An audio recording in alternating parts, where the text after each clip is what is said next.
Welcome, welcome one and all. Winter Wizard here. And in this video, I'm going to be showing you how the Great Company of Frostpaws wages war.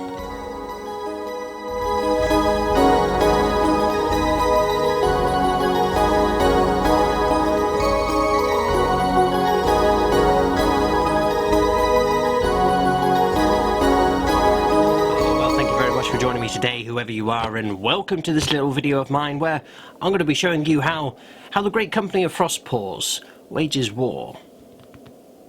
So we're here in the Frozen Fortress. The bright rays of the winter sun are beating down pretty heavy, and Dimmu and I have been very busy ensuring that the Frozen Fortress doesn't keep melting on us. But we've just made a nice cup of tea, and we thought, you know, this would be a good time to do another Complete Army List and Tactica video. So what does that mean, perhaps you're wondering? Well, Complete Army List and Tactica video, this is part of the list writing side of content that I'm doing here on the channel, and I've got two kinds of content for this. We've got the list proposal video, where I sort of show you a list idea that I'm working on. I don't bring any models out, but I work through some ideas for a list that I think is going to be pretty good, but perhaps I'm not 100% happy on it. And it's an opportunity for you to put your own, for you to offer your own ideas and things like that. But another kind of video that we're doing is these ones, Complete Army List and Tactica videos. So, and what does this mean? This means that, well, I've proposed a list, and I've listened to what you've said, and I've heard I've taken into account your advice, and I've played with that list. I've put it together, I've built it, and I've played with it several times, many times in fact, and made some of my own tweaks, and now I think we've got a list that I'm pretty happy with, and I would say, and this is going to be my go-to list. So if you said to me, Winter Wizard, let's have a game, what list would I bring for the Frostpaws? This would be the list. So I think I think it's a strong list, and I think it's a great representation of the army, because that's really what I try and do with when I'm writing my lists. I do want to make them strong. I want them to win wars. I want them to win games. Of course I do. But it's also got to be a great representation of the narrative of the army as well. I want it to really play and feel like how you would imagine the army would fight, you know. So I really want to make that sing in the unit choices and the traits that I've chosen as well. And of course I've got to be using models and units that I really love as well, you know, aesthetically from the hobby side of things. So all those things together, when you throw them all in a pot and you cook them up, well, what we come up with is what I'm going to show you today. And so there we go then. So that's going to be the itinerary for today. I'm going to run you through. I've got all the units, so I'm going to be bringing them all out, showing you each unit at a time, and I'm going to be opening up the books here and talking about each unit, talking about my thinking as to why I've chosen to include them in the army. I'm going to be talking about traits and relics and buffs and bonuses and synergies, psychic powers, some of my favourite uses of stratagems. And at the end of the video, I'm going to lay the whole army out for you so you can see the whole collection, well, the whole army footprint together, and I'll give you sort of some final thoughts on the overall playstyle and the overall tactica, and there we go. So and still, if you have any comments, if you have any suggestions as to anything you would change, you can still do that here. But this is a list that I feel pretty happy with, and moving forwards, this is a list that I'm going to be regularly playing with. So there we go. So we're going to get started now. So the Great Company of Frostpaws, they are noble sons of Rust, they are Space Wolves, so we've got this Codex Supplement Space Wolves here, but it is a supplement of course, so we do have the Codex Space Marines here as well, and we will be using that, we will be coming to that, but for now I'm just going to put that aside and focus on the Space Wolves' goodness over here. And it's going to be Strike Force as well, so we're going to be starting with a total of 12 command points in total, so I'll be keeping track of these. I might do all that sort of stuff at the end, but for now, Dimmu can keep an eye on those for us. And what we'll do is, the list itself is split into a double patrol. So that's 2 patrol detachments, and that makes up the whole army. But what I'm going to do is, I'm just going to run through all the units in an order that I feel makes sense. And then at the end of the video, I'll show you how we split it all up and make it a legal battle-forged army. But so let's dive into this, and let's begin by talking about the Great Company of Frostpaws. So, who are they? Well, they're a great company, of course, of Space Wolves, led by the Jarl, whose name is Mjolnir Thunderhowl, and he's really the sort of main character of the army, and that's really where it all stems from. So, Great Company of Frostpaws. If you didn't know, if you haven't checked out my Saga of the Thunderhowl narrative story video, that video will actually tell you everything you need to know about the Frostpaws, and it's really their defining narrative story. So that would be a great one to, if you really want to know more about them, that's a great one to watch. But all you really need to know for now is that this Great Company of Frostpaws, all the Space Wolves in the company, they paint their fingers, the thumbs, their fingers, and a knee plate of their power armor in black. And this is to symbolize the day that they knelt upon the ice and earned their fingers. And this is quite a tremendous little trial that they all have to do, and it all stems from basically as respect to how the Jarl Mjolnir Thunderhowl got his name. And he got his name by basically being well, by nearly dying about 3 different times in 3 different horrific ways, and but still managing to survive and coming through, and even though all the odds were stacked against him. And anyway, so I digress, but we're talking about an army of heroes, an army that are inspired by the sheer resolve of their Jarl, going that extra mile, sort of never giving in, holding firm, basically. And that's going to play into another little theme that I really wanted to do with the Space Wolves, which is the theme of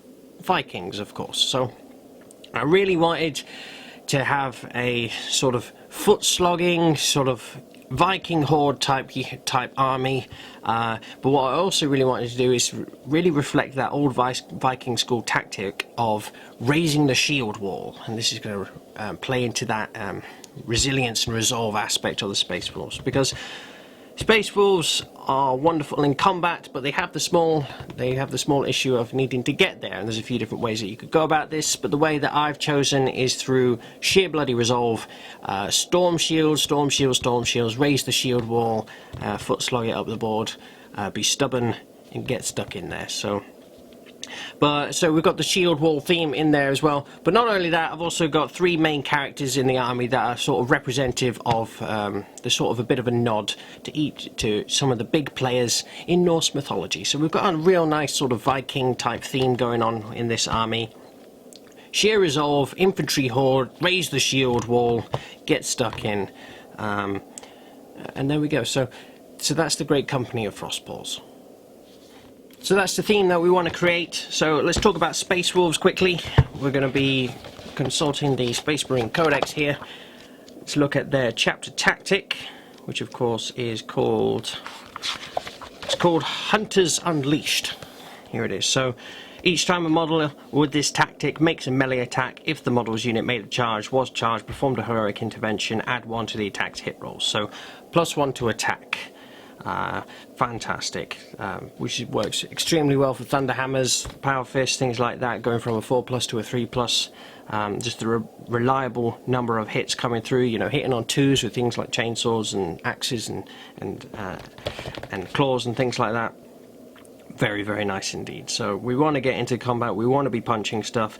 Not only that, a trait which I think is actually really overlooked by a lot of people, and I think is super strong. And I'm going to be talking a bit more about this as the video goes on.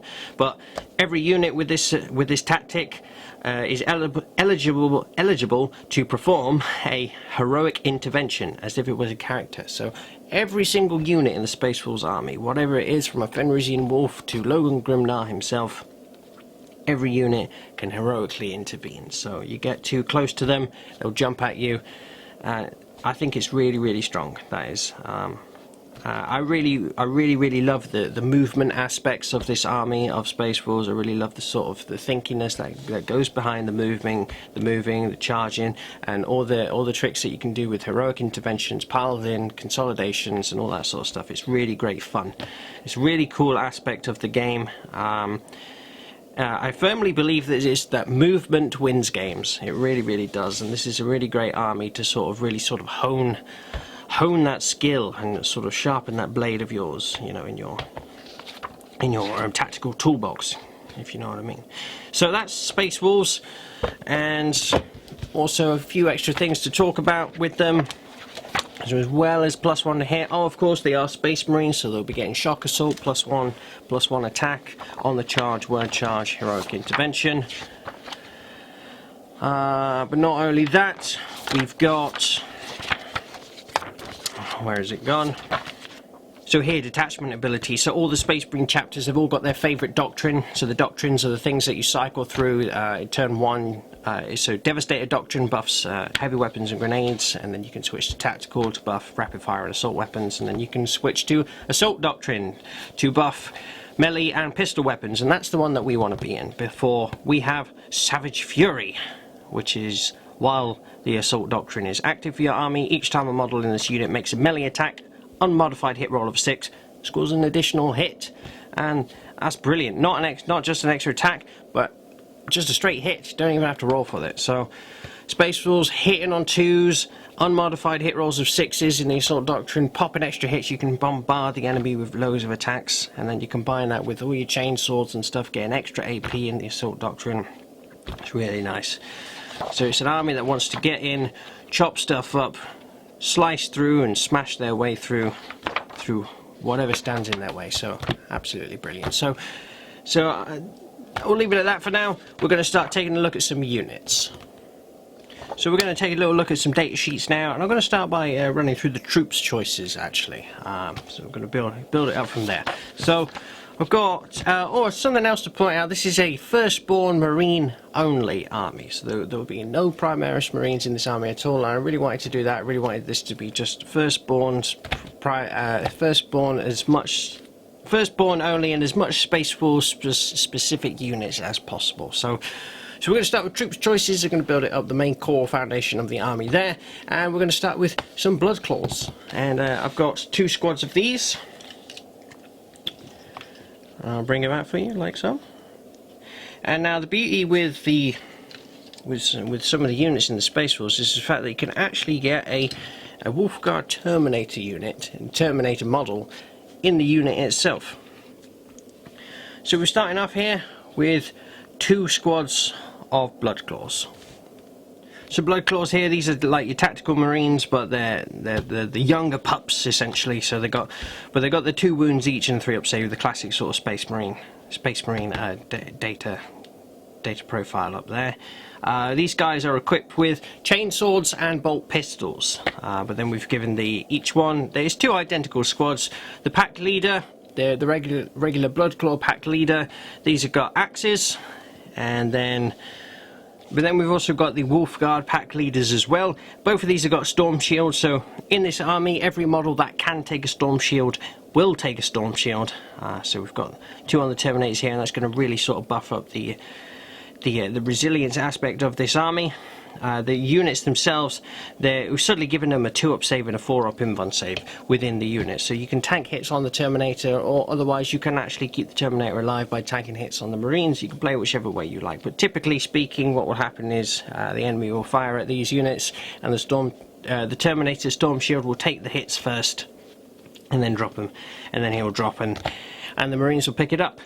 But also giving them the axes, it is actually, I believe it's free to give them the power axes, and we've got power axes, like I said, on the Blood Claw pack leaders as well. So we've got a nice number of axe hits in there as well.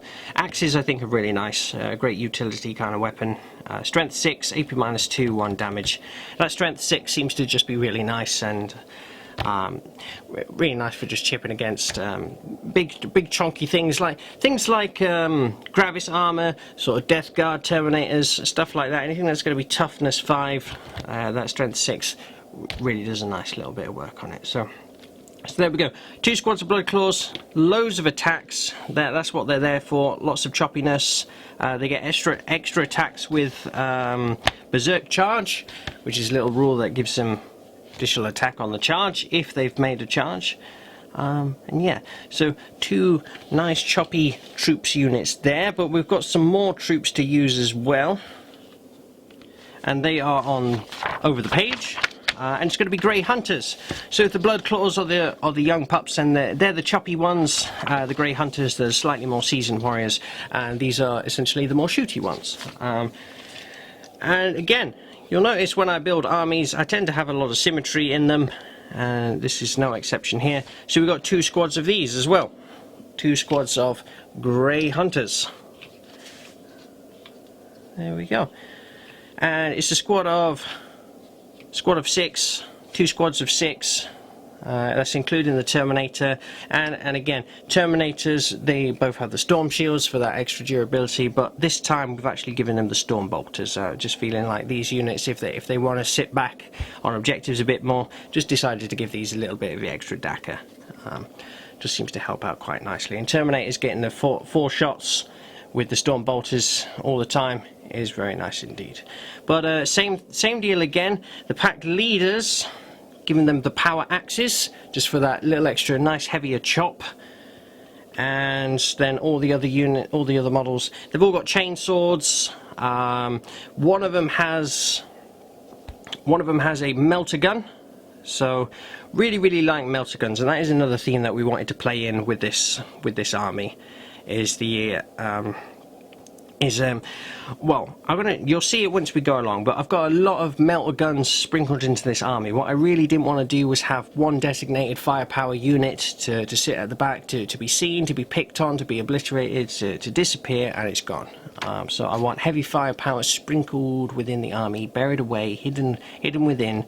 So this is, you've got a melter gun here, which is a strength 8 shot, AP -4, D6 damage +2 if it's within half range. The range is only 12, but it is, but we do want to be getting close, and that is where we want to be. So we want to sort of encourage that, and there's just melter gun, cheap and cheerful. Well, it's 10 points for the gun, and I just think it's a really great utility weapon, and I want to get as many sort of heavy shots in here as I can.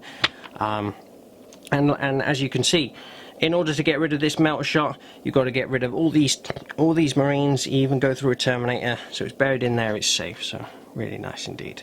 And the rest of the Grey Hunters, including the pack leader there, they've all got bolt guns. So these, whereas the Blood Claws have bolt pistols, Grey Hunters have bolt guns, but they do also have pistols as well. So we've got some longer range, some rapid fire and pistol fire, but they don't get any extra attacks on the charge. For Berserk Rage, or Berserk Charge, what was it called? Berserk Charge. But they'll still get their Shock Assault, so each one of these will be still hitting with 3 attacks each. With the chain swords, because they'll get 1 for being a space, 1 for at base, +1 with a chain sword, and +1 for Shock Assault. So 3 attacks with your normal Grey Hunter. Blood Claws are going to have 4 attacks each. It's very nice indeed. And yeah, so this is going to be some of the main bulk of the army, the main troops choice, the main OBSEC units here. Nice and tough Space Marines, Terminators in there for extra durability. We've got some more choppy ones they want to get stuck in, and we've got some more ones that are very happy to get stuck in, but can also be a bit more sort of supportive firepower as well, and packing a little bit of heavy punch and firepower too. So 2 troops choices, really happy with both of those. So squad of 6 Blood Claws with the Terminator in there is 133 points. So 2 of those, and then a squad of Grey Hunters with the Terminator in there is 148 points. So really not that expensive at all. Less than just under 150 points for a really awesome sort of versatile troops unit there. 2 of those, and again less than 135 points for again some absolute carnage that they can deliver out with their chainsaws. So there we go. So those be the troops options that we have. So playing into that shield wall theme, the Viking wall, the wall of resilience, the shield wall, we've got to touch on that a little bit, and the Terminator is kind of like a personal shield wall for each of these little units, but we want to really create a sort of real block. We want to really bring that shield wall theme to life now, and in order to do that, we're going to move on to the elites options, where we're going to be taking a look at Wolfguard Terminators. So Wolfguard Terminators, always a huge fan of Terminators, and these really are that perfect shield wall. So, and again, we've got 2 identical squads of these, 2 squads of 5, and they are equipped with, we've got the pack leader, he's going to take a Thunder Hammer, And we've got 2 with lightning claws. Again, all with storm shields. Every model that can take a storm shield will take a storm shield. So 2 with lightning claws. I find lightning claws to be a really nice versatile weapon. Will struggle against toughness 8, but we've got some little tricks to help deal with that. I'll talk about those in a bit. But lightning claws, extra attacks, strength +1, AP -2. You know, they really cut through stuff, and re-rolling wounds as well. That is the big thing. So we want these guys are going to be doing a lot of work, so we want a real versatile weapon, a weapon that's going to work against just almost any target. Re-rolling wounds is going to work well if we've got any sort of you know, minus to wounds or anything like that, any kind of shenanigans like that going on from the enemy. So lightning claws, just a real versatile weapon, and these play into a real nice sort of theme. I love the idea. I'm going to talk about it in a bit, but I really love the idea of these all deep striking down with thunder and lightning, you know. So the thunder hammers, can't argue with a thunder hammer. Absolutely beautiful weapon. And really good with Space Wolves, because we still get a +1 to hit, you see. So normally be hitting on 3s. Thunderhammer is unwieldy, it goes down to 4s, but Space Wolves on the charge, Hunters Unleashed, they get +1 to the +1 to hit. So we can still be hitting with Thunderhammers on 3s. So really nice indeed. But not only that, 2 more in here, and here we're going to see some more DACA, some more heavy firepower. I've actually got 2 combi melters in here. So this is the bolt gun, melter gun combi variant here. So 2 of those, again, storm shields of course, but again, I just really love the idea of these guys are going to drop down on the board and suddenly we can offload melter shots, you know. And if you want to get rid of these melters, you've got to get rid of the Terminators, and if you really want to keep those strength 8 shots alive, then we can always drop the lightning claws, or if not, you know, maybe they fire off once and they do some damage, or and that's good enough, and then they can disappear and we can keep the lightning claws around. So we can choose, really, we can play it by ear. But so that's 2 with combi melters, 2 with lightning claws, and the Thunderhammer on the pack leader. And again, like I said, repeated that twice, and you can really see here this just absolute wall of ceramite. It looks really cool. And suddenly you stick those 2 in front of the line, they deep strike in front of all the other units, you suddenly got this absolute horrible wall to get through. You know, so the 4-up invuln save, 2-up save, +1 to save with the storm shields. We've got some other tricks that we can get some more durability on them as well. They really are the perfect Viking shield wall. They're just really cool. I just absolutely love the theme, and I absolutely love the models, and I just find them really great fun to use. Really great fun to use. So they're going to be doing a lot of heavy lifting, a lot of hard work. So I've tried to kit them out, not too expensive, but invested enough in them that they will do the damage output. You know, I really do like the idea of the combi melters in there. Only 5 points each for that strength 8 shot, and if you get a couple of those going off, doing some damage, I really think it's worth it. And then lightning claws, of course, fabulous weapon indeed. So there we go. So that's 2 elite slots filled with 2 squads of Wolfguard Terminators, 5 in each, Thunderhammer, 2 lightning claws, 2 combi melters, storm shields throughout, and one of those squads is 185 points. So plenty invested in there, but still no more than 200 points. So not a huge sink indeed. So 2 of those, really pleased with them indeed. So I hope you can see the real sort of infantry, the Viking horde, the shield wall coming to life there. And that's really the main infantry block. And like I said, I really wanted to have a nice, strong infantry themed army. You know, loads of Space Marines, loads of wounds, heavy weapons sprinkled within the ranks. Trying to get just as many of those strength 8 shots as possible. But what we need now is we need a little bit of extra killing might, and maybe something with a little bit of speed. So we're going to move on to the fast attack department. Just going to make a little bit of room here, and it's one of my favorite units actually. So it's going to be, and they should be here, it's going to be Thunderwolf Cavalry. Yes, a Thunderwolf Cavalry, and these guys are absolutely fantastic. 4 wounds each, you know, toughness 5, really nice. Loads of attacks and loads of extra attacks with the wolves as well. And we could give all of them storm shields, and I have of course done that. So it's going to be a squad of 5 Thunderwolf cavalry, like so, and a real nice presence on the board here. And what I've done is I've got 4 of them, all with storm shields. I've given 4 of them lightning claws again. I'm trying to go with the thunder and lightning theme here, because we've got the pack leader here. I'll tell you about him in a second, but he's carrying a thunder hammer.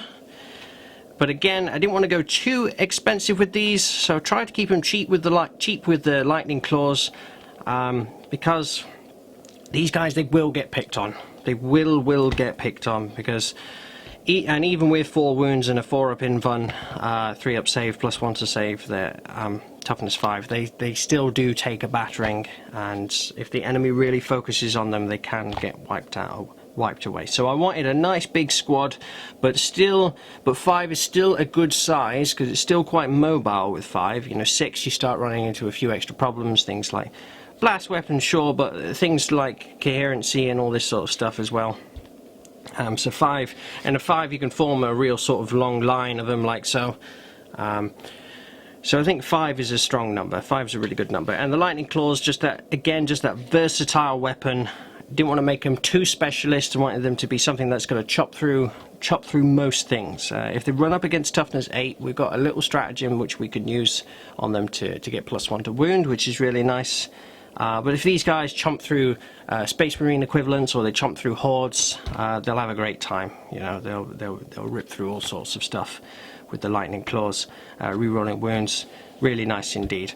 So that's 1, 2, 3, 4 of these with storm shields and lightning claws, and we've also got the pack leader as well. And this is a bit of a character here. This, ladies and gentlemen, is Stefan Linebreaker, and thusly named for a deed of legend that he achieved whilst fighting the Major's Dark Angels during our honor duels. So he's turned into quite a character, this guy has, and for that reason what I've actually done is I paid a CP to give him a relic, and we're going to give him a mastercrafted thunder hammer. So this is Stefan Linebreaker. He's breaking the line. He needs a mastercrafted thunder hammer. So his hammer is now going to be strength 8, AP -2, but it's going to be damage 4. So really nice, and I think it's quite effective on him, because he gets loads of attacks. You know, he gets 3 attacks, +1 if he charges. There's 4 attacks, swinging with the hammer, hitting on 3s because he's a space wolf, you know, if he's charged with Hunters Unleashed. But what will often happen is, because this lot get targeted quite so severely by the enemy, what you'll often find is that in many a game I have found that it's only Stefan remains. So a lot of the time this lot get blown apart, so I've tried to keep them cheap but effective. Nice versatile weapons there. But you'll often find that there's only like 1 or 2 left. So if he's on his own, I still want him to be able to just be a battering ram and to just smash his way through stuff, and that is kind of the idea with these. They're supposed to be an aggressive battering ram type unit, and you can play them more cunningly and flank on the outside, but when they make contact they've got to be getting in, deleting stuff, tapping into the next thing, surviving, deleting, tapping. They've got to be a battering ram, smash through stuff. So I wanted to make that hammer nice and tasty, mainly because I'm quite affectionate towards him because of the character and the saga that he's achieved for himself, but also tactically in game. That damage 4 is just going to really help to just delete stuff, break through lines, and just smash his way through all kinds of good stuff. So there we go. Thunderwolf cavalry are absolutely amazing.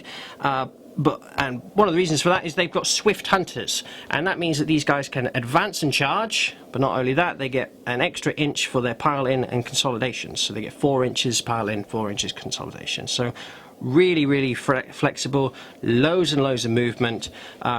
Absolutely, and love the models. They're so thematic, just pure space wolves, you know, space Vikings riding on top of giant wolves. It's ridiculous, but it's absolutely beautiful. And quite an expensive unit it does work out to be, but it's 285 points in total, so there is a lot of points there. But if they make contact, they can be an absolute murdering machine, an absolute battering ram. And that stratagem for +1 to wound, let me show you that actually, because that is a good one to talk about. It's here, Savage Strike, and it costs 1 CP on a unit with 5 or less models, and 2 CP on a unit of 6. So that actually costs 2 CP to stick it on something like the Blood Claws here. But on top of the 5 squad of Thunderwolf Cav, it only takes 1 CP. Really, really effective stratagem to use on them. Same with the Terminators as well. A really good one for them. I'm going to talk some more about stratagems in a bit. But yeah, so those are the Thunderwolves. Advance and charge with Swift Hunters, tons of attacks. Like I said, the Wolves get loads of attacks each. Storm Shields, of course. Just a really awesome killing threat. Something for the enemy to think about. Yeah, absolutely love them. And of course, a mastercrafted Thunderhammer for good measure. So we're going to remain in the fast attack department for a moment. So we've got this wonderful, wonderful block line of infantry up here. The troops there with the heavier, chunkier elites. A real awesome killing threat here as well. But what I was finding in games was that you don't get tons of units because it is all quite elite. And what I was really struggling with, especially when I was playing games like match play games, you really don't want to leave the Space Wolves hanging back, sitting on objectives. It was really hurting me. Like, you've got a whole unit here that specialises in chopping stuff up, having to sit back and babysit an objective all game, and they just sort of was all static. They didn't wanted to move out, wanted to charge, but they got to sit here, and it was. So I really felt the need for a small, cheap, objective holding chaffy type unit, just to take a little bit of the pressure off the troops' choices, and we've done that here with Fenrisian Wolves. So let me get these out. So we've got 2 squads of Fenrisian Wolves, 2 squads of 5. Here they are, and I absolutely love these little guys. They are cheap as chips.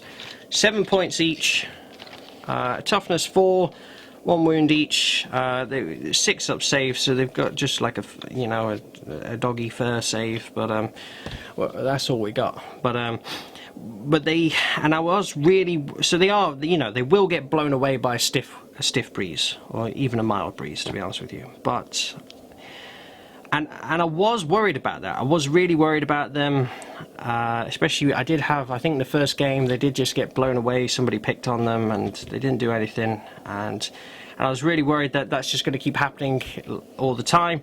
But you know what? I've had, I think, more games than most now. These guys have actually been really hugely valuable to me. Hugely valuable to me. I've had many a game where I've had a unit of 5 being able to sort of hide behind an objective. The enemy's got no mortars, no line of sight ignoring, something like that, and it's just points every turn coming in for objectives. And this is a 35 point unit here doing that, which just feels like a bargain. So it's a 35 point unit here, and they are really fast. They move 10. They are Swift Hunters as well, because they are wolf units. They can advance and charge. So if they need a shift, they can get there quickly.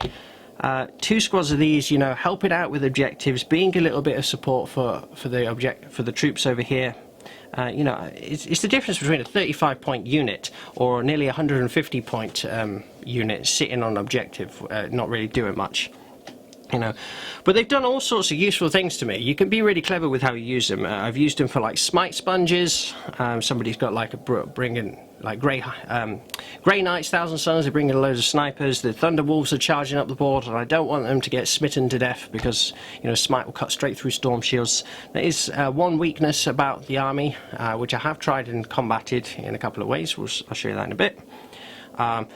But it's the psychic powers, it's the smites and mortal wounds and stuff cutting through the storm shield. So these can be a smite sponge. They can run up in front, absorb like the smites. I've had these soaking up firepower of things like Imperial Knights, just because the knight needed to get rid of them so it could move through and charge, and it had to end up putting like huge anti-tank killing weaponry into like a 35 point unit of wolves, just because there was nothing else to fire and it had to get rid of them.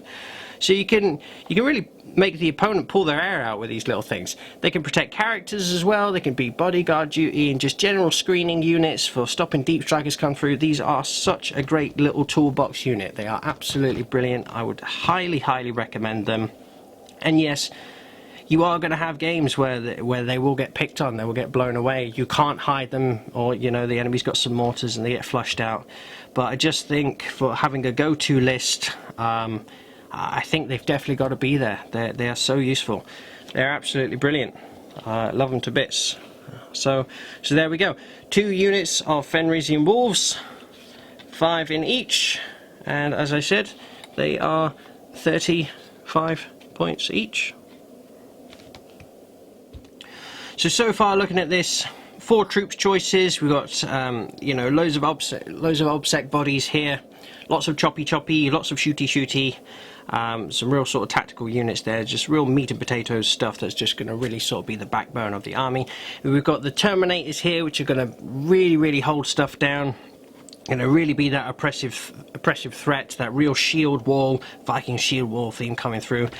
We've got a nice sort of tactical cannonball unit of the Thunder Walls over there, designed to be sort of a battering ram, a real sort of killing threat.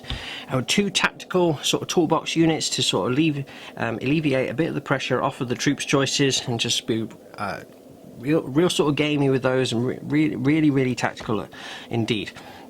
But we are missing a little bit of sheer brutalness, sheer brutal sort of berserker rage, sort of real combat savagery. So we're going to start looking at a little bit of that now, and while we're on the same page, we're going to go back to Elites options, and it's going to be Murderfang.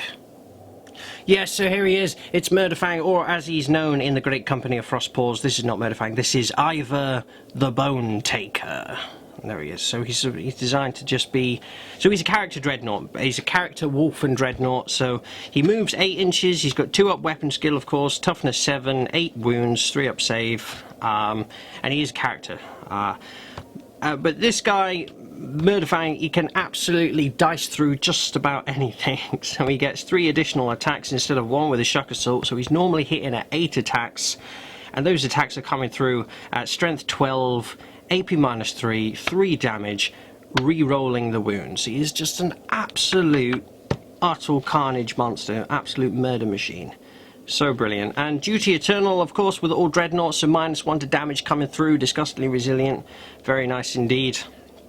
And yeah, so I wanted a couple of, so playing into the sort of the Viking side theme. Vikings were sort of in sort of the mythos of Vikings. They were supposed to have these great, huge, giant, raging, insane hulks of men who were supposed to be these berserkers, and they were supposed to be these ferocious monsters of men that, you know, and it would take like whole squads of dudes to try and bring these guys down. They're supposed to be just absolute nutters, absolute murder makers, and that's kind of how I envision the dreadnoughts in this army. These dreadnoughts are these ancient sort of berserker models who are designed to just.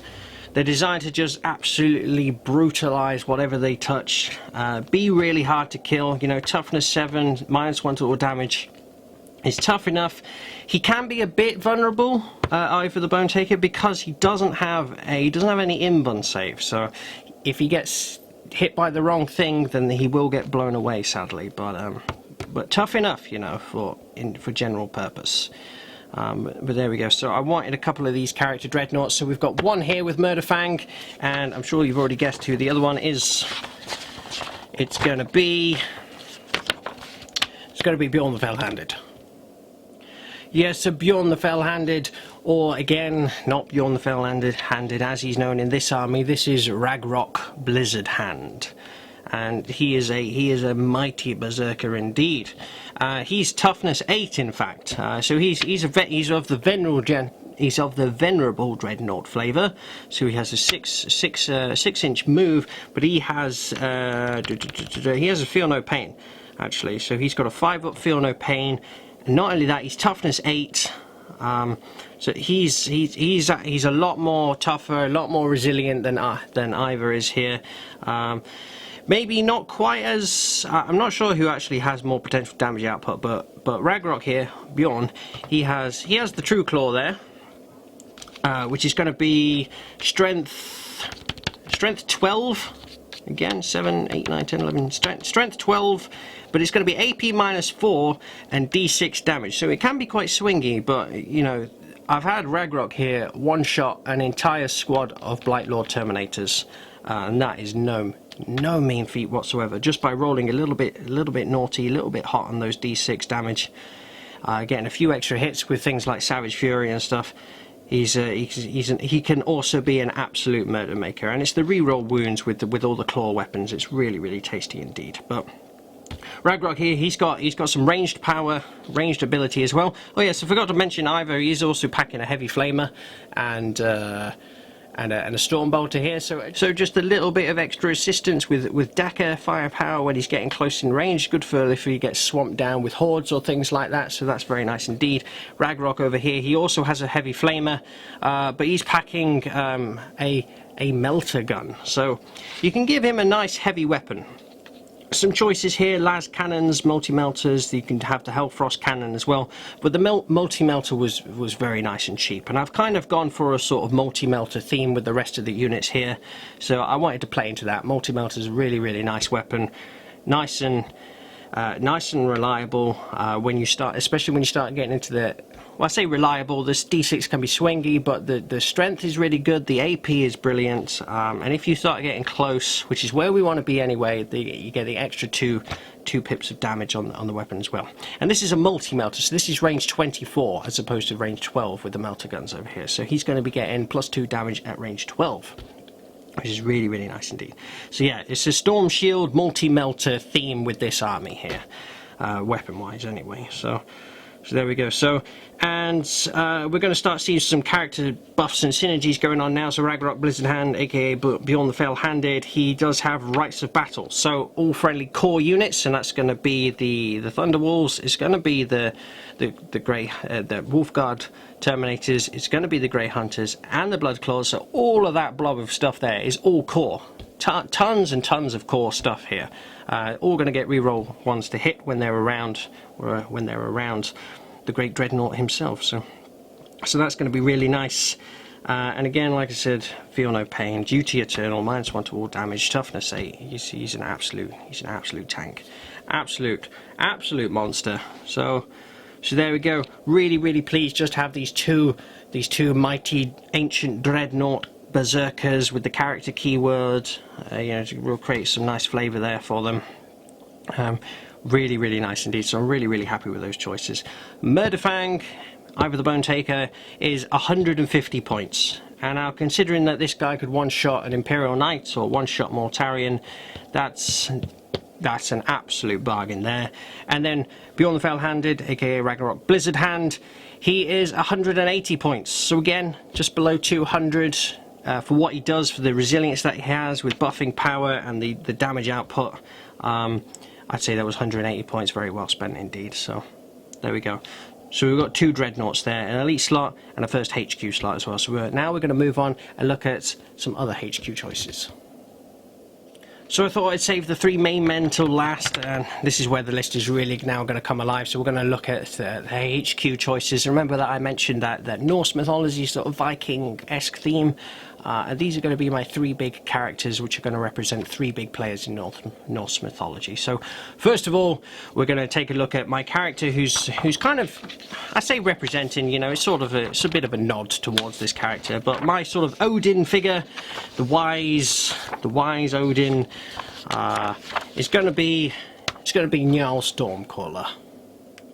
So it's Njal Stormcaller. Here he is, or if you're a fan of the channel, you might know him as Gandir Stormcrow. There he is. So he uses the datasheet of Njal Stormcaller, and he is an absolutely brilliant psyker indeed.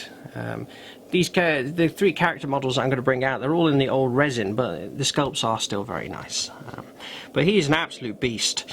So he's got the 2 ups, 2 up weapon skill, 2 up ballistic skill, of course, toughness 4, but he's got 6 wounds. That's loads of wounds, and 2 up save. He's got a 5 up invuln save for Runic Terminator armor. He is a Lord of Tempest, which means he gets +1 to his psychic test, so he's a Chief Librarian essentially.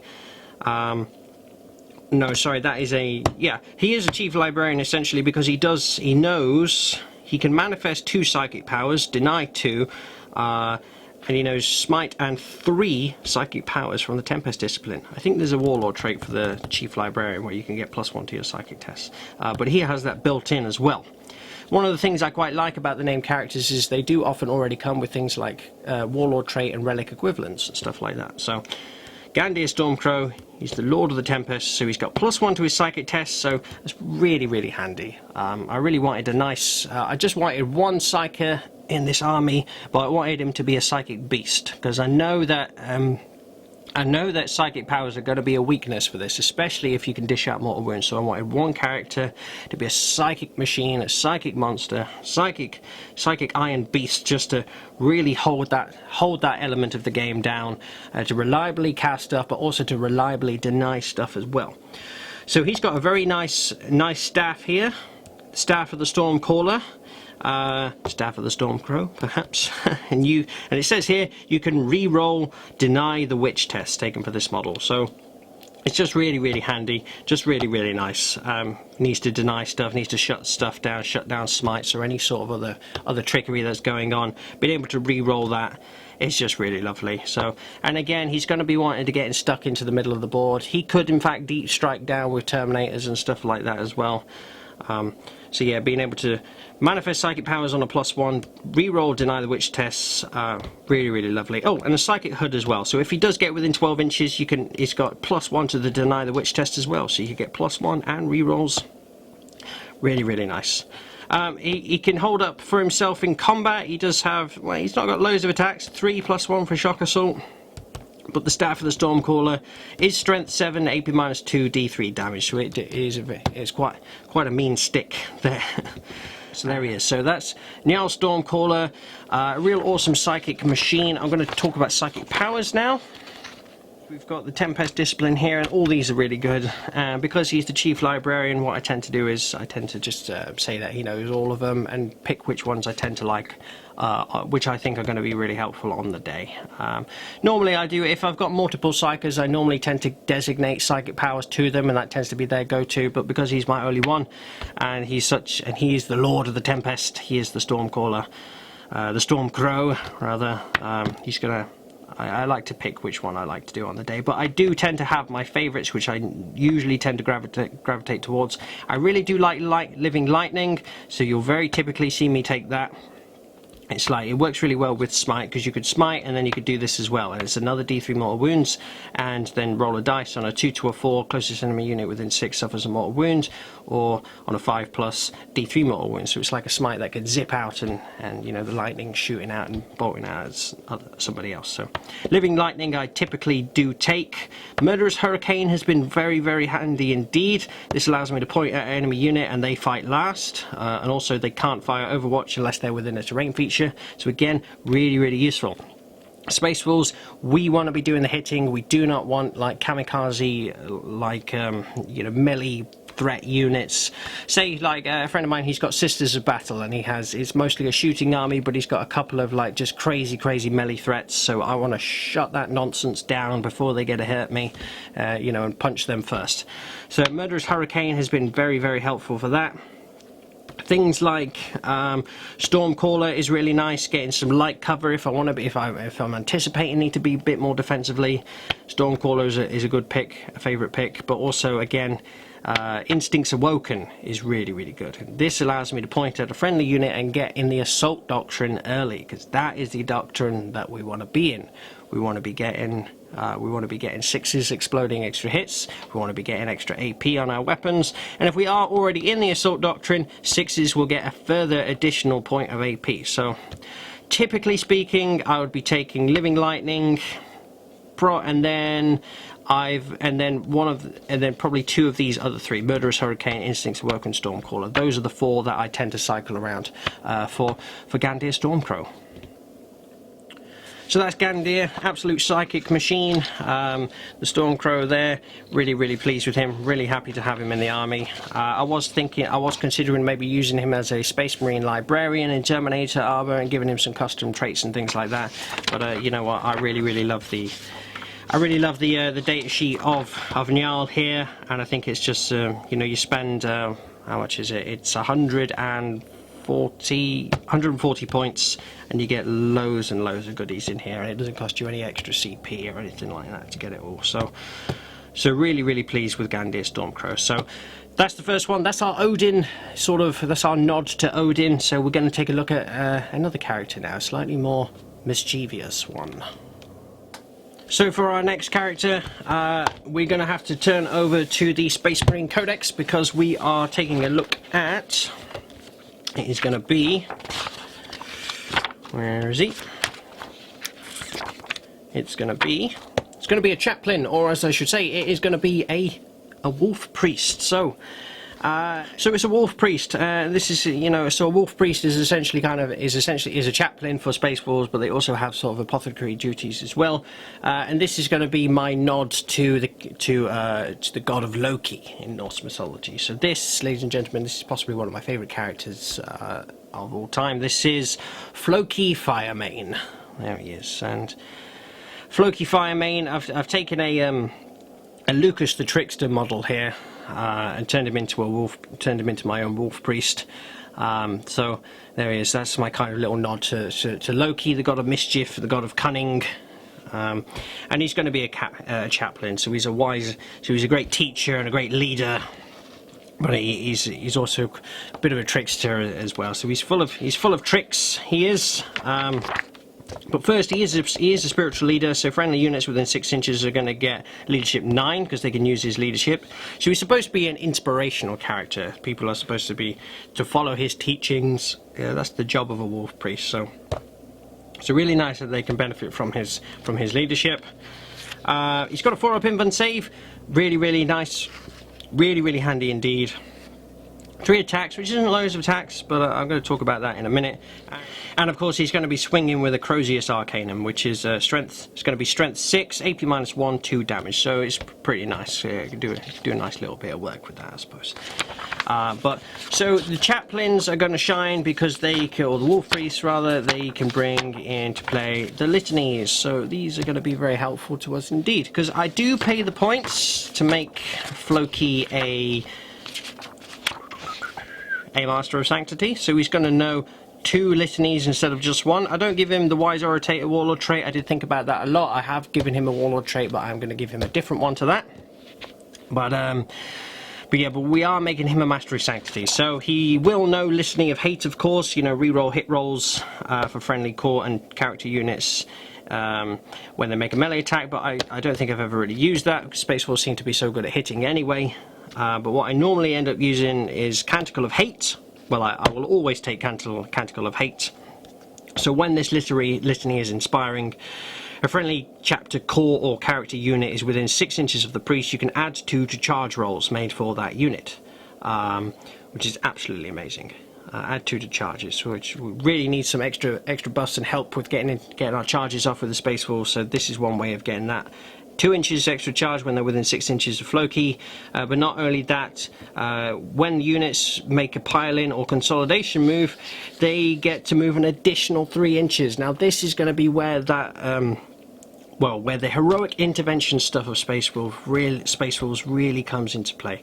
I think it's actually really brilliant. So all Space Wolves units can heroically intervene 3 inches. We've got a nice stratagem in the book here, called, where's it gone? Countercharge, and this allows a unit to heroically intervene 6 inches. If you use it on a character, it costs you 0 CP, so characters can do that for free, which is a fantastic, such a treat. That's so nice. But imagine this: you got a unit nearby, 6 inches away, spend the CP, it can heroically intervene. It's within 6 inches of Floki. You can now pile in 6 inches if he's got this litany off. But not only that, consolidate 6 inches as well. So that's 18 inches of movement just from heroic interventions, piles in, consolidations. That's 18 inches of movement without even needing to make a normal move, advance, or a charge. It's absolutely brilliant. You can get some real crafty shenanigans going on with that. Some real clever stuff. It's just really great fun, really cool stuff. If he doesn't get this off, there is also a stratagem in here which allows us to perform a consolidation up to 6 inches as well, so we can get a 6-inch heroic intervention, 6-inch consolidation. So there's some, that is where that's the thing that I really enjoy most about playing this army. So those little movement things, trying to be clever, because that sort of stuff really catches people out, because people are not used to playing that sort of thing. And it's amazing how often people forget about heroic interventions as well, even in their own armies. So I absolutely love that aspect of the Space Wolves, and I think it's really, really strong. I've done some real cool stuff. I've got loads of free movement and pulled some real great maneuvers out with these little synergies, little combos, and Floki, he's a big part of that. So he always takes Litany of Hate, of course, because all chaplains, wolf priests have that. But then I always give him Canticle of Hate, and I also give him Exhortation of Range. Exhortation of Rage, because this points at a friendly court or character unit within 6 inches, and they get +1 to wound, essentially. So you get your Blood Angels buff going on there. So we do have a stratagem to give us +1 to wound, but imagine playing that on a unit and being able to get this on another unit. You start getting plus to your hit rolls, +1s to your wound. It's going to start really getting very naughty, very nice indeed, very tasty.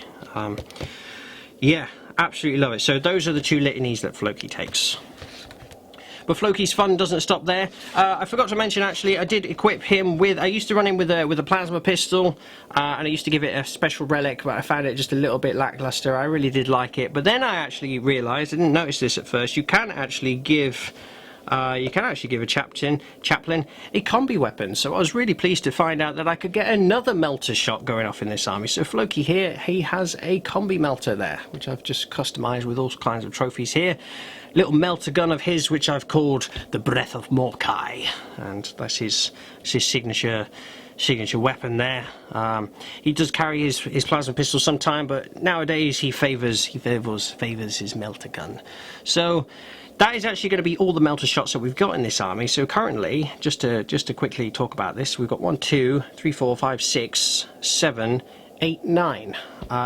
9 melter shots in total, sprinkled within this army, all hidden away within deep units or within character protection or Terminators, Storm Shields.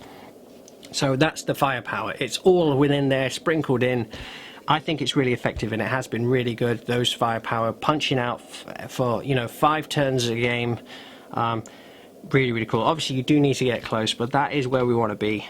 So there we go. But anyway, so that's the Breath of Morkai. That's Floki's gun. The combi melter there. But as I said, the fun with Floki doesn't stop there, because we're going to move back over to the Space Wolves Codex, and we're going to equip him with a Warlord trait and a relic. So Warlord traits and relics for Floki. So I thought long and hard about what kind of relics and stuff I wanted to give Floki. And I ended up, and I was really determined to choose something from the Space Wolves book as well. If you listen to Saga of the Thunder Howl and you've heard the character of Floki, he's very Space Wolf. There's just no way that I could give him a Warlord trait or a relics from the Codex Astartes. It had to be something Space Wolf. I thought about giving him Morkai's Teeth Bolts. I was very tempted by that, but I thought what would be really helpful is, along with the litanies for, the Canticle of Hate for +2 to charges, I wanted to give him the Wolfenstone. Pretty standard choice, but just very, very effective. I wanted to make sure, there is a little bit of slowness to this army, because it is all very foot sluggy. It is all infantry. The only real speed we've got here is the Wolves, which aren't going to be doing huge amounts in combat, but then the Thunder Wolves as well, they will. But everything else is all very sort of foot sluggy. So I wanted to make sure that we're going to be making our charges, that we've got stuff that's going to help us with that. So the Wolfenstone on Floki, it's going to really help us there. Wolfenstone.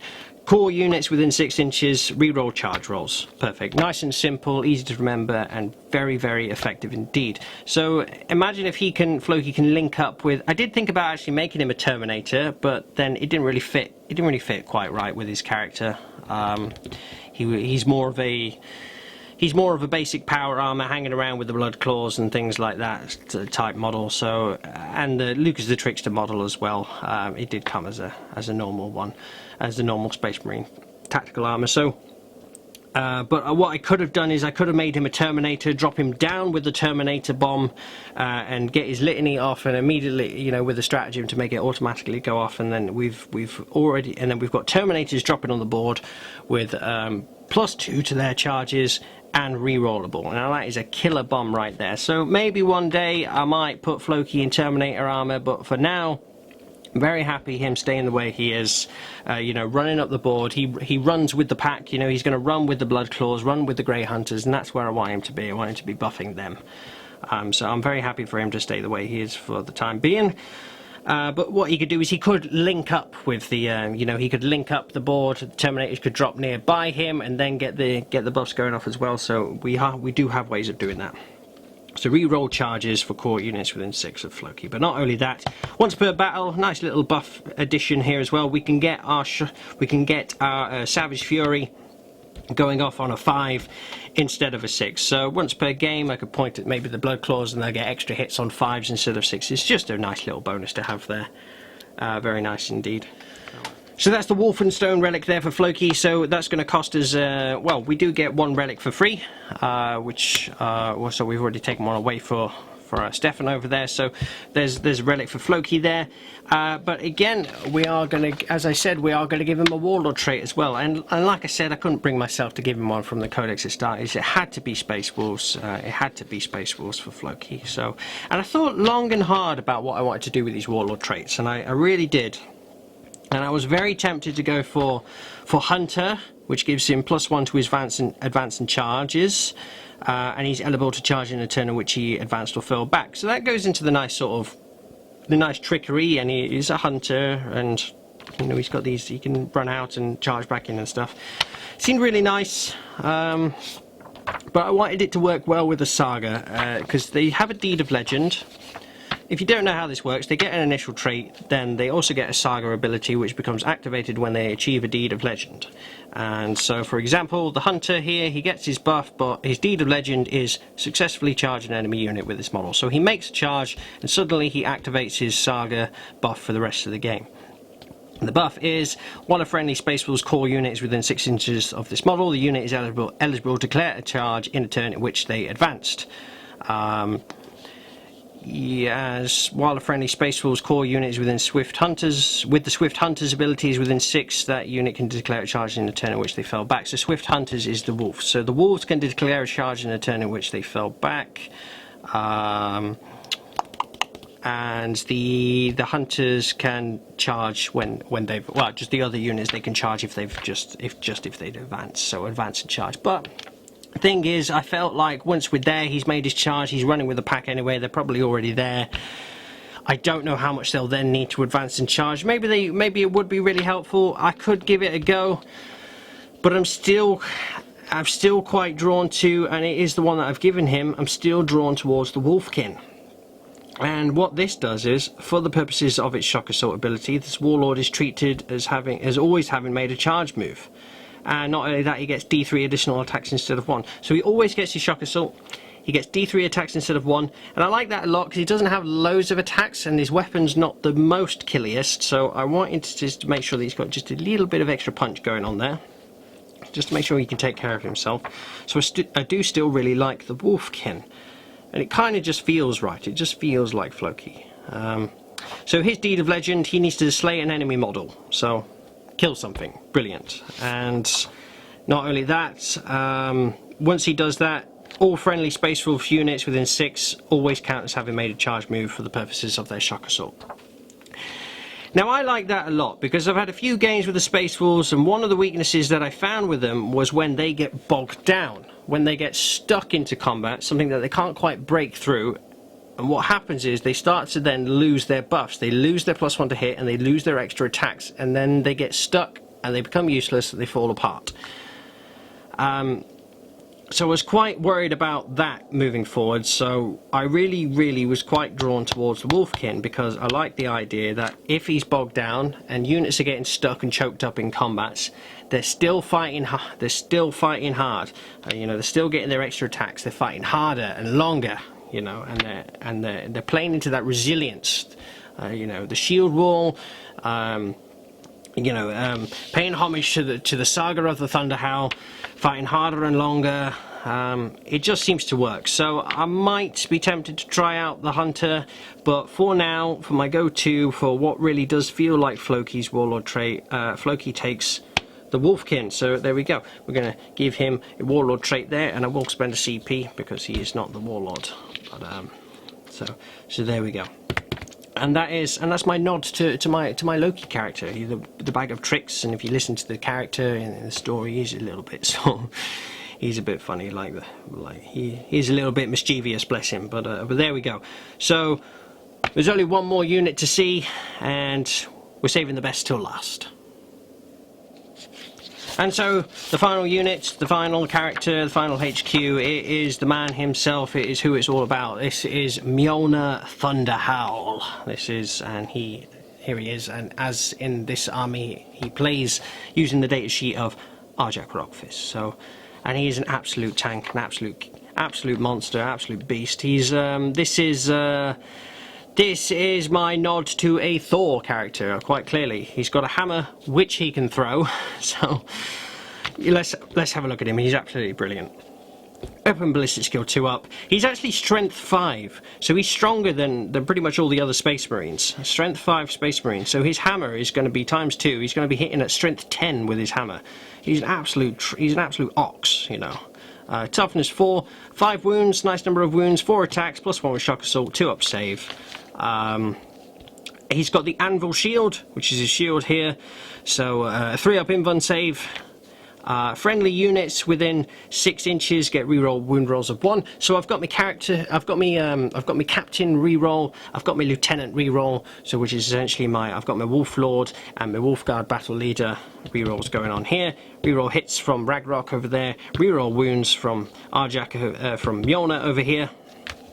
So that's going to be really nice. And he's just supposed to be an absolute rock, an absolute leader, an absolute he's the main man. He's supposed to be able to just delete stuff, just smash his way through anything, be really hard to shift as well.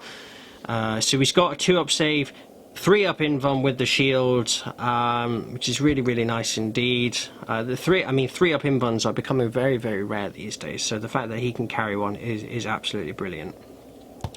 He's designed to be great at killing characters as well. He wants to be taking heads and making names, taking heads, taking names and making trophies for himself.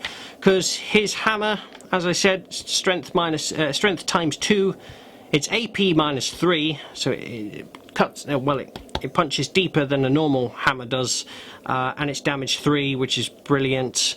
But not only that, when he's fighting a character or a monster, it becomes damage 4. So 4 plus 1, 5 attacks with strength 10, AP -3, damage 3 or 4 against a character or a monster. He absolutely smashes his way through mountains.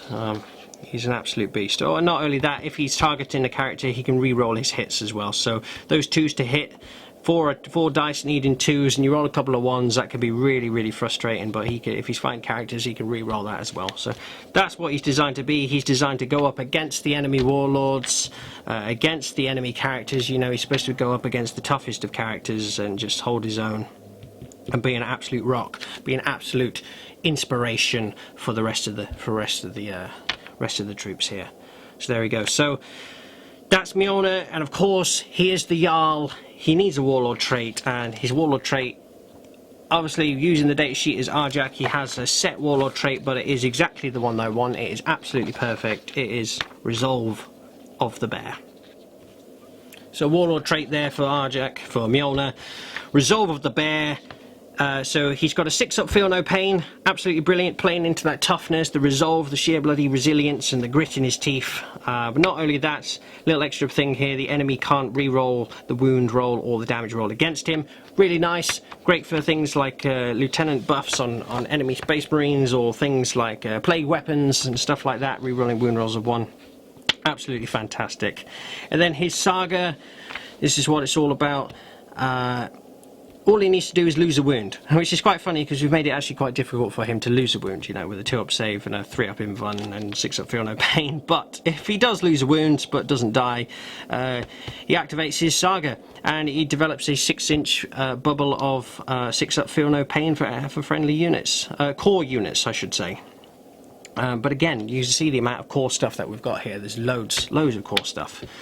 But there we go, and it's perfect. So that's what that was his Saga. He was getting beaten within an inch of his life in 3 different ways, but through grit in his teeth and through the loss of his pack, his old pack mates.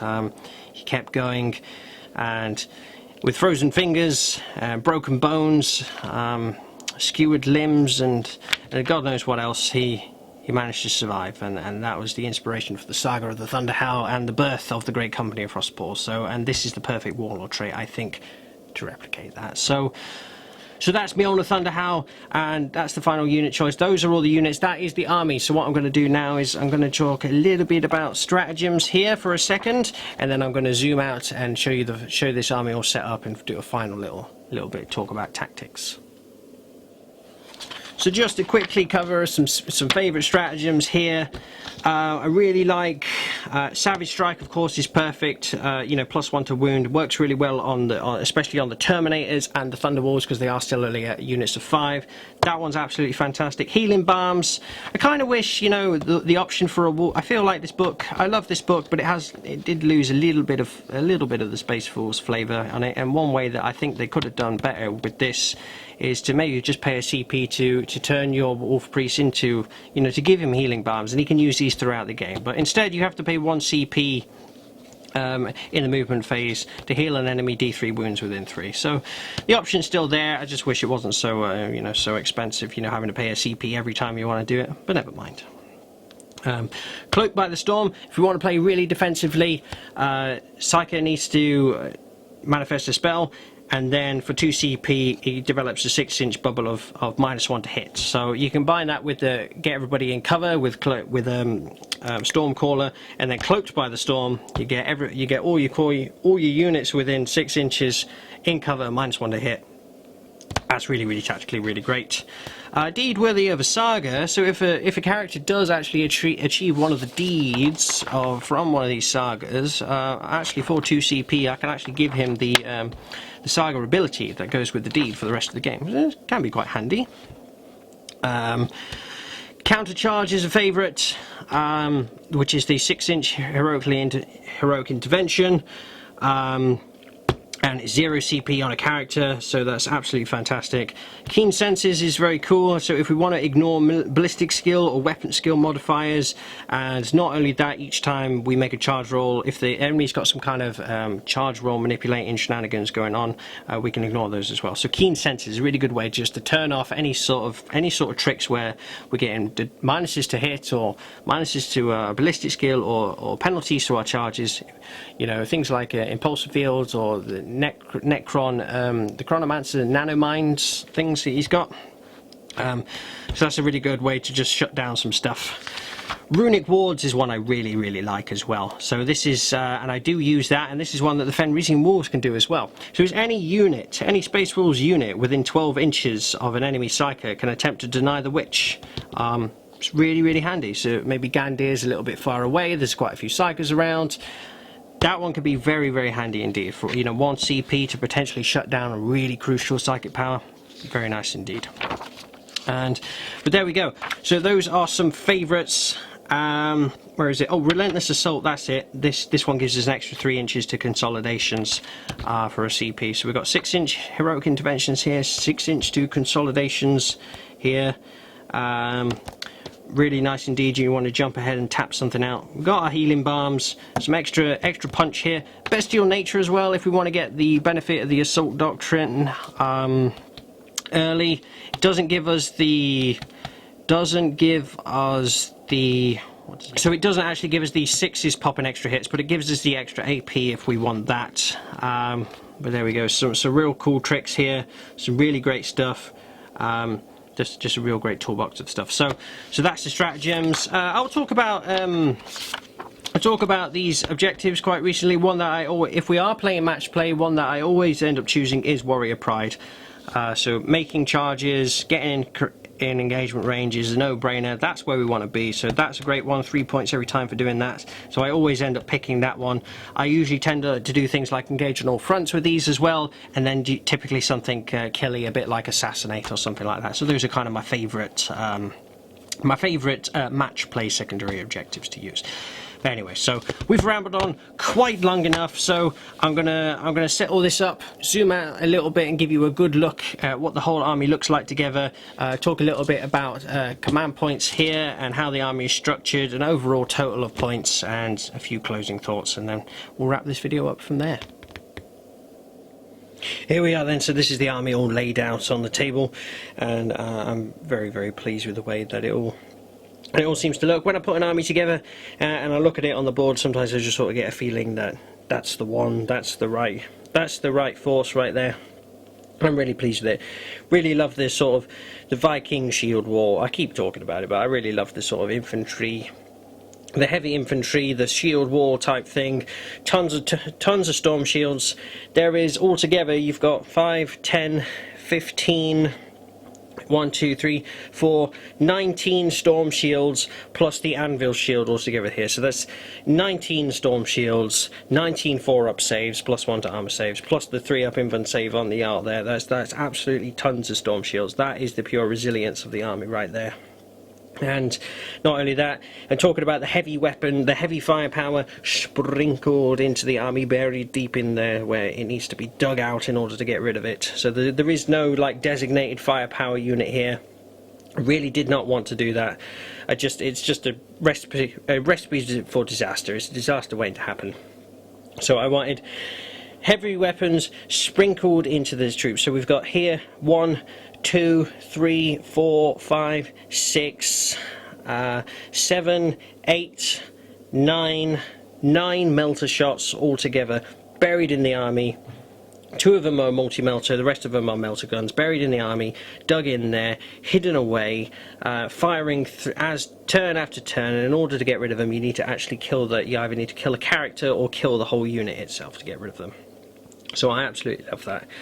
Really love that theme. Storm shields and melter guns. That is the Frostpaws signature right here. So just to recap on points and structure of the army here, because I think I missed a couple of points here. So all in all, we've got the Bloodclaw squads each at Bloodclaws over here, each at 133 points each. We've got the Grey Hunters here at 148 points each. We've got the Wolfguard Terminators, 185 points each. We've got Bjorn over there, Bjorn over here, Ragnarok Blizzard Hand, 180 points. We've got Murderfang, Ivor the Bone Taker over here, 150 points. We've got the 5 Thunderwolf Cavalry, who are 285 points there. We've got the Fenrisian Wolves, 35 points a squad there, nice and cheap and cheerful. We've got Njal Stormcaller, Gandir Stormcrow here, 140 points. We've got Floki Firemane, 120 points with the Master of Sanctity and the Combi Melter there, and the Jarl himself, Mjolnir Thunder HOWL, at 120 points. So I think nice spread of points there. It's all very elite, but no huge investments of points. Maybe in the Thunderwolves, but I've kind of just accepted the fact. I would have quite liked to have maybe a couple of squads of 4, but I couldn't fit it all in for the points. But I'm very happy with just the big squad there, led by the Linebreaker himself. So structure-wise, we've got, so it's Strike Force, so we're starting with 12 command points here. We're going to immediately drop 2 of those because this needs to fit into a double patrol. So for the patrols, we're going to have 2 HQs in each one. We've got Mjolnir and Ragnarok there, taking all the sort of the veterans, all the elite stuff. So we'll get 2 troops of Grey Hunters there, 2 elite slots filled with Wolfguard Terminators, a fast attack choice filled with Thundercav there. And then in the other patrol detachment, we've got Floki Firemane and Gandir Stormcrow here, taking care of the younger more wolfy kind of things, including the Bloodclaws here for the 2 troops there. The Nutter Wolf and Dreadnought, Ivor the Bone Taker, and the 2 squads of Fenrisian Wolves there. So that takes us down to 10. We're going to take an extra Warlord trait on Floki here, and we're taking an extra relic on the line breaker over there. So all in all, that's going to give us 8 command points to play with. I think that's a really nice number. I usually tend to feel quite happy with 8. So I've made some nice purchases on some really great stuff. But 8 is still quite a nice one to play with, and you're going to get 5 extras as well throughout the game. So we're looking at 13 command points, so very nice indeed. But there we go. That's the army. And that's it. This is a pure sort of infantry-based, raise the shield wall, playing into the sort of Viking theme with the great dreadnought berserkers at the back. Those two are really designed to be the sort of the jaws of the wolf. It's their idea. It's their job to sort of work out where the throat of the enemy is, the real sort of core, the real heart of the enemy, the throat, the weak point, the jugular. It's up to the 2 dreadnought berserkers to charge in there and rip that throat out and bring down the enemy. So you know, bring down the whole enemy army by ripping out the core of its throat. So if they can do that, that's kind of their idea. We've got the Thunder Cavs to be the absolute battering ram unit, designed to just barge through and delete stuff. Stefan Linebreaker there with his mastercrafted Thunder Hammer. Still need to think of a name for that. Comment. Any suggestions, do feel free to comment below. And then we've got the troops' choices here: Grey Hunters and Bloodclaws, working in unison, looking out for each other, staying close by to get, you know, to counter any charges with heroic interventions and all that sort of good stuff. Designed to be a bit more daiquiri support, maybe needing to hang back if possible. Bloodclaws designed to be the screen clearers on the charge all the time, pushing forwards, ripping through stuff. And the Fenrisian Wolves, the very awesome little tactical toolbox units to back them up as well, and sort of take a little bit of pressure off on objective holding stuff, be smite sponges, movement blockers, you know, character guarding duty as well. So that's the idea with them. Then we've got the Terminators, the 2 Wolfguard Terminator squads coming down, you know, and these guys, what I typically do with them is I actually do deep strike them. I like to deep strike them with the Owl, with Mjolnir Thunder Howl, so as the battle rages on, turn 2 hits, and suddenly the dark clouds fill the sky, and a crash of thunder, a burst of lightning, and the Terminators come down, and the shield wall is raised, and there's 2 of those. So they descend with thunder and lightning, thunder hammers, lightning claws to crash down with the Thor figure, that is Mjolnir Thunder Howl. And they can go where they need to be, and they can split them up, but what I typically do is, that tends to be a bomb, middle of the board, bang, and raise the shield wall. That's where it happens, and all the other units to support them. Then we've got Gandir Stormcrow to be the absolute psychic beast that he is, to really sort of help out with protection as well for against psychic powers. So he's reliably getting his powers off, but he's also, you know, re-rolling Deny the Witch test with his Stormcaller, staff of the Stormcaller. So a really nice sort of psychic defense here, and I really wanted just one psychic character to be an absolute psychic machine, and there he is right there.